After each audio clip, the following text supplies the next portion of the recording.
Mga kapuso, ramdam niyo na ba ang init ng panahon? Ang sabi ng Pag-asa ay posibleng tumindi pa yan sa mga susunod na araw.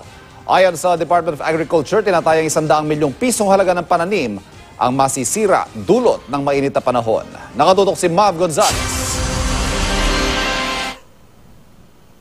Hindi pa man idinedeklarang panahon na ng tag-init, pero tatagaktak na ang pawis mo sa sobrang init.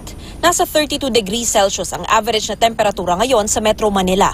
Inaasahang tataas pa ito sa mga susunod na araw.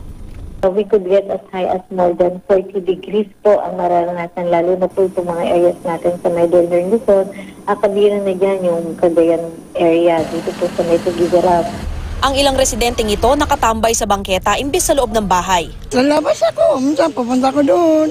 Doon nakaupo kasi mahangin. Mainit po eh. Sobrang malinsangan kaya gawang hubad. Oo. Ano ba mga ginagawa nyo kapag ganitong sobrang init? Para maibsan man yung init. Eh, puro tubig lang na malamig. Sa init talagang ang sarap maligo lalo na pagtanghaling tapat. Pero paano kung walang tubig? Nagkasabay kasi ng pagpapatupad ng water service interruption ang Maynilad at Manila Water ngayong weekend sa ilang lugar.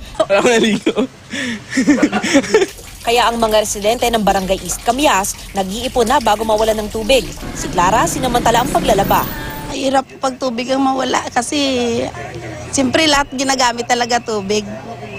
Mas medyo okay pa kung minsan na magkaroon ng kuryente pero tubig talaga ginagamit talaga. Ayon sa Pag-asa, nasa 69.1 meters na lang ang water level sa Lamesa Dam, mababa sa normal level na 80 meters. Talaga mababa na po yung tubig ng Lamesa Dam at kailangan na ng mga pagtitipid.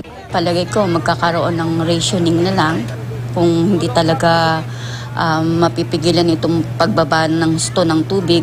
Rationing na ng tubig sa Metro Manila. May emergency water interruption din ang Maynilad sa Las Piñas, Muntinlupa, Parañaque at Bacoor, Cavite. Pero hindi naman daw ito dahil sa kakulangan ng supply.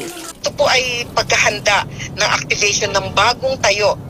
Oo. Ito yung bago kasi may bago kaming facility na katabi rin ng Putatan Water Treatment Plant. Sa South Cotabato, patuloy na nanunuyo ang mga pananim. Umabot na sa halos 18 milyong piso ang halaga ng pinsala dulot ng dry spell.